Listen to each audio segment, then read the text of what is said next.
رباه عفوك إني للنور مدت يداي نزعت أسرار قلبي Bismillahirrahmanirrahim. Subhanallah, subhanallahi wa bihamdih, adada khalqihi wa ridha nafsih, wa zinata arshihi wa midada kalimatih.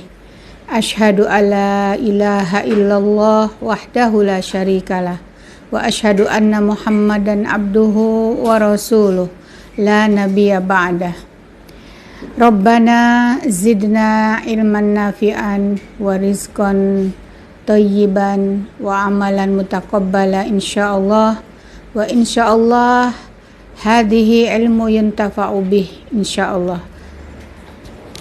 Mustami'in dimanapun berada, khususnya wanita Al-Irsyad Al-Islamiyah DKI Jakarta,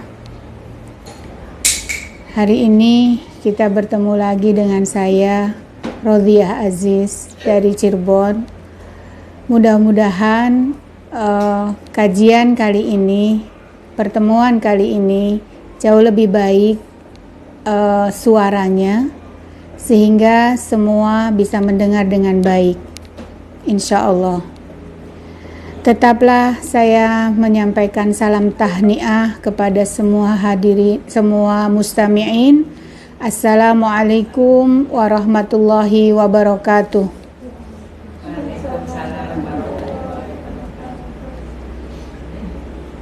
Segala puja dan puji kehadirat Allah Subhanahu wa Ta'ala kita sampaikan, dan salawat salam kepada junjungan Nabi kita, kekasih Allah, Nabiullah Muhammad sallallahu alaihi wasallam, juga untuk keluarganya dan semua sahabatnya, dan dimanapun umatnya berada, termasuk kita di dalamnya, insya Allah orang-orang yang sangat mengharapkan syafaat, dan insya Allah orang-orang yang masuk daftar yang mendapatkan syafaatnya, insya Allah. Amin ya rabbal alamin.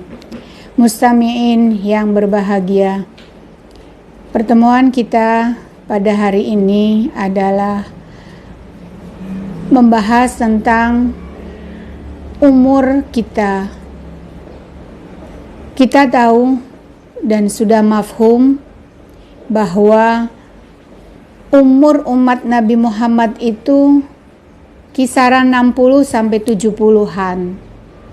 Artinya kalau sekarang kita rata-rata yang sedang mendengarkan ini adalah usianya 55, berarti secara matematik kita tinggal 5 tahun lagi, ya, 5 tahun lagi. Itu jika mengikuti apa yang disampaikan Nabi. Tapi yang namanya ajal tidak ada yang bisa tahu. Sebagaimana Allah berfirman di dalam Al-Quran bahwa idza jaa ajaluhum la yastakhiruna sa'atan wa la yastaqdimun. Jika ajal datang, itu tidak ada yang bisa mengakhirkan sedetik pun maupun memajukan sedetik pun. Maka sekalipun Rasulullah hanya memberikan kisaran umatku tuh 60 sampai 70, nyatanya kan ada yang sudah umur 100, 90, 80, ada yang baru 55 juga sudah kembali ke haribaan Allah. Dan mudah-mudahan tujuan saya ingin menyampaikan di sini adalah tentang umur kedua. Mau umur kita meninggal berapa, 50 kek, 55 kek, tapi yang kita harapkan di sini, yang akan kita kaji ilmunya ke depan adalah persiapkan diri kita semuanya untuk memiliki umur kedua. Apa itu umur kedua? Umur kedua itu adalah manusianya sudah meninggal, tetapi karyanya masih digunakan, masih berlaku. Petuah-petuahnya masih dipakai, nasihat-nasihatnya masih dipakai. Seolah-olah sosok orang itu masih hidup. Itulah yang dinamakan umur kedua. . Nabi SAW bersabda, a'maru ummati baina sittina ila sab'ina wa aqalluhum man yajuzu dzalik. Umur umatku antara 60 hingga 70 tahun dan sedikit orang yang bisa melampaui umur tersebut. Hadis riwayat Ibnu Majah, dihasankan oleh Albani.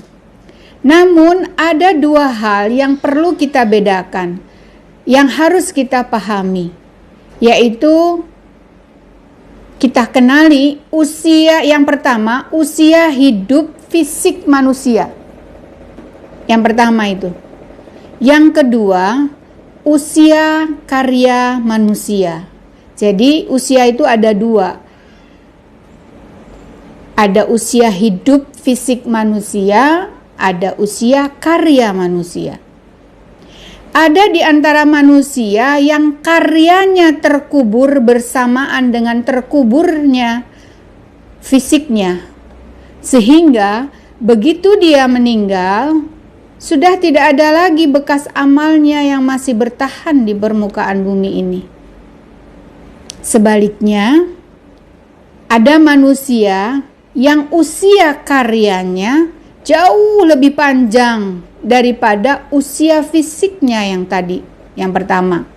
Sekalipun dia sudah meninggal ratusan tahun yang lalu, namun karyanya tetap masih segar seolah-olah dan terlihat jelas di permukaan. Contohnya adalah Al-Mukarram Sayyid Sabiq, Ustadz Sayyid Sabiq. Siapa Ustadz Sayyid Sabiq itu? Adalah yang dikenal dengan buku-buku fikihnya. Fikih sunnah, yang dikenal dengan buku fikih sunnahnya. Berjilid-jilid. Dari mulai saya membaca buku-buku literasi agama dari sejak SMP sampai sekarang, Sayyid Sabiq itu masih dicetak ulang. Karena apa? Ilmunya up to date. Ilmunya up to date, ya. Karena itu merupakan hukum Allah Subhanahu wa taala. Jadi itu yang dikatakan umur kedua, contohnya orangnya sudah meninggal, karyanya masih digunakan. Nah, bagaimana dengan kita implementasinya? Apakah kita masih bisa memiliki umur kedua dengan memiliki karya-karya? Sungguh masih sangat bisa dan mampu kita. Contohnya, kita punya resep-resep yang kita buat usaha dagang kita. Terus kita bagi resep itu sampai resep itu digunakan oleh orang lain untuk dagang lagi di kota lain. Selama dia masih dagang dengan menggunakan resep itu, kita telah memiliki umur kedua. Jadi pahalanya tetap mengalir, ya. Allah menjelaskan dalam Al-Quran bahwa Allah tidak hanya mencatat amal perbuatan yang kita lakukan, namun Allah mencatat semua pengaruh dan dampak dari perbuatan yang pernah kita lakukan.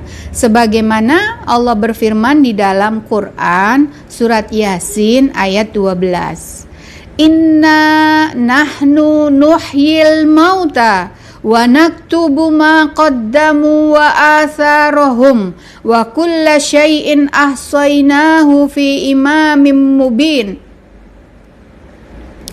Artinya, sesungguhnya kami yang menghidupkan orang yang sudah mati. Kami catat semua yang telah mereka lakukan dan bekas-bekas yang mereka tinggalkan. Nah, bekas-bekas ini yang nanti akan dijelaskan. Artinya, kalau yang atas sih sudah jelas, kami catat semua yang telah mereka lakukan. Jadi apa yang sudah kita lakukan selama kita hidup itu pasti sudah tercatat. Dan ada bekas-bekas yang mereka tinggalkan. Nah, ini bekas-bekas apa? Artinya apa? Amal jariah kita. Amal jariah kita itu bisa berupa harta benda kita, bisa juga ilmu kita. karya kita ini yang dimaksudkan, kita persiapkan memiliki umur kedua dari sejak sekarang. Nah, Al-Hafidz Ibnu Katsir menyebutkan 2 tafsir ulama tentang makna kalimat bekas-bekas tadi ya, di dalam tafsir surat Yasin. Bekas-bekas yang mereka tinggalkan itu memiliki arti yang pertama, jejak kaki mereka ketika melangkah menuju ketaatan atau maksiat. Ya, punya arti yang pertama, jejak kaki mereka ketika melangkah menuju ketaatan atau maksiat. Ini merupakan pendapat Mujahid dan Qatadah sebagaimana yang diriwayatkan oleh Ibnu Abi Najih, yaitu di antara dalil yang menguatkan pendapat ini adalah hadis dari Jabir bin Abdullah radhiyallahu anhuma bahwa ada Bani Salimah ingin berpindah membuat perkampungan yang dekat dengan Masjid Nabawi. Karena mereka terlalu jauh jika harus berangkat sholat Jum'ah, sholat jamaah setiap hari ke Masjid Nabawi. Ketika informasi ini sampai kepada Nabi Shallallahu Alaihi Wasallam, maka Nabi bersabda, "Ya Bani Salimah, diyarokum tuktab atharukum, diyarokum tuktab atharukum." Artinya, wahai Bani Salimah, perjalanan dari rumah kalian ke masjid akan dicatat jejak-jejak kaki kalian. Ya, 2 kali diulang, akan dicatat jejak-jejak kaki kalian. Artinya walaupun jauh, pahalanya akan nambah gitu. Ya, sehingga ya kenapa harus bangun lagi gitu. Katanya kan dalam sebuah riwayat juga diceritakan, semakin jauh kita menapaki arah kebaikan, semakin banyak pahala yang kita terima. Kedua, pengaruh dari amal yang kita kerjakan, artinya Allah mencatat bentuk amal yang mereka kerjakan dan pengaruhnya dari amal itu. Jika baik maka dicatat sebagai kebaikan, dan jika buruk dicatat sebagai keburukan. Sebagaimana Allah bersabda, "Wa may ya'mal mithqala dzarratin khairan yarah wa may ya'mal mithqala dzarratin syarran yarah." Siapa yang berbuat kebaikan sebesar biji zarah akan dibalas. Siapa yang berbuat kejahatan walaupun sebesar biji zarah pun akan dibalas. Nah, dalam sebuah hadis dari sahabat Jarir bin Abdullah bahwa Nabi Shallallahu Alaihi Wasallam bersabda, "Man sanna fil Islami sunnatan hasanah fa umila biha ba'dahu kutiba lahu mithlu ajrin man amila biha wa la yanqusu min ujurihim syai'un wa man sanna fil Islami sunnatan sayyi'ah fa umila biha ba'dahu kutiba alaihi mithlu wizri man amila biha wala yanqusu min auzarihim syai'un." Artinya, siapa yang menghidupkan sunnah yang baik dalam Islam kemudian diikuti oleh orang lain setelah dia meninggal, maka dicatat untuknya mendapatkan pahala seperti orang yang mengamalkannya tanpa mengurangi pahala sedikit pun. Dan barang siapa yang menghidupkan tradisi yang jelek di tengah kaum muslimin, kemudian kejelekan itu diikuti oleh orang lain setelahnya, maka dia akan mendapatkan dosa sebagaimana dosa orang yang melakukannya tanpa mengurangi dosa mereka sedikit pun. Hadis ini diriwayatkan oleh Muslim dan Ahmad. Nah, bagaimana dengan karya umur kita yang kedua? Sebagaimana pepatah kita mengatakan, ya, peribahasa. Ketika kita sekolah tuh saya sering menghafalkan pepatah-pepatah ini. Kalau anak sekarang sih sudah tidak ada lagi mendengar peribahasa-peribahasa. Kalau saya sih masih ingat peribahasa-peribahasa itu. Apa itu peribahasanya? Harimau mati meninggalkan belang, gajah mati meninggalkan gading, manusia mati meninggalkan apa? Meninggalkan karya. Nah, inilah yang disebut athar di dalam surat Yasin tadi. Bekas-bekas tadi yang nantinya akan menjadi umur kedua kita. Ada beberapa karya para ulama yang banyak diterima oleh kita. Allah mengabadikan karya mereka sekalipun jasad mereka sudah terkubur ratusan tahun silam. Apa contohnya? Kitab Bulughul Maram. Kalau hadirin mustamiin semua itu sering ingin membaca literasi agama, pasti tahu apa itu kitab Bulughul Maram. Ditulis oleh Al-Hafidh Ibnu Hajar. Nah, dari mulai ratusan tahun, dia meninggal tahun 852 Hijriah. Ya, 852 Hijriah. Nah, berapa tahun? Sudah berapa ratus ya? 90-an ya. Karena sekarang sudah 1400 sekian. Bayangkan. Karyanya Bulughul Maram, hatta anak saya, murid saya yang masuk pesantren itu harus bisa membaca kitab Bulughul Maram. Nah, contoh yang kedua, kitab Riyadhus Shalihin yang tadi saya sampaikan. Riyadhus Shalihin itu ditulis oleh Imam An-Nawawi. Karya beliau yang dimanfaatkan banyak masyarakat. Padahal beliau wafat pada tahun 676 Hijriah. Usia fisik beliau hanya 45 tahun tapi sudah menghasilkan karya kitab Riyadhus Shalihin. Namun karya beliau hingga saat ini, dan saya punya Riyadhus Shalihin 2 jilid, itu masih ada. Karena yang beli ayah saya, jadi kertasnya masih kertas HVS yang kertas koran itu warnanya kuning. Subhanallah, orangnya sudah meninggal ratusan tahun yang silam tapi karyanya masih dimanfaatkan oleh kita. Nah, itulah yang dikatakan umur kedua untuk kita. Mari wanita-wanita solihah, persiapkan kita itu memiliki umur kedua. Tinggalkan itu konflik-konflik. Tinggalkan mencari kesalahan pasangan kita. Tinggalkan sudah kuno-kuno itu.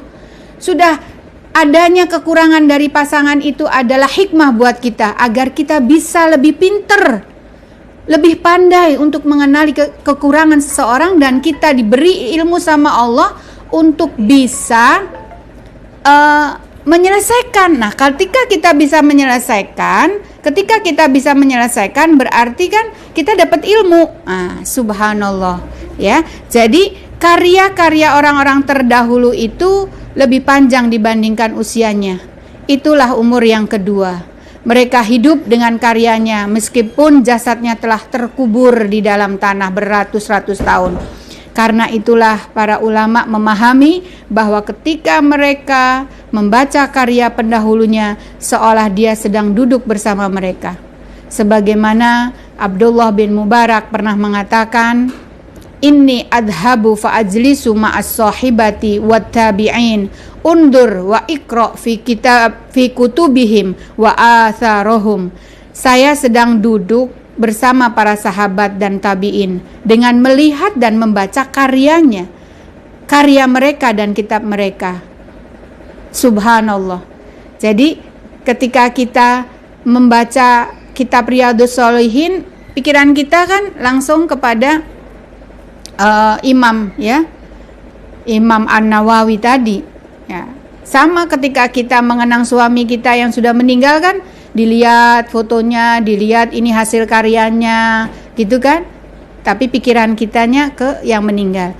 Nah, kalau kita bayangkan kalau kita punya karya, kita punya umur kedua, karya kita dilihat sekalipun kitanya sudah dikubur.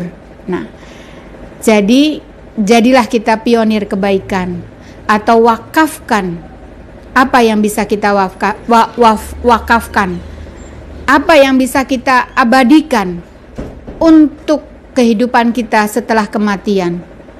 Dan sumber kebaikan apapun adalah usia panjangnya. Karya kita tetap hidup meskipun jasad sudah tiada. Wallahu a'lam bishawab. Demikianlah yang bisa saya sampaikan.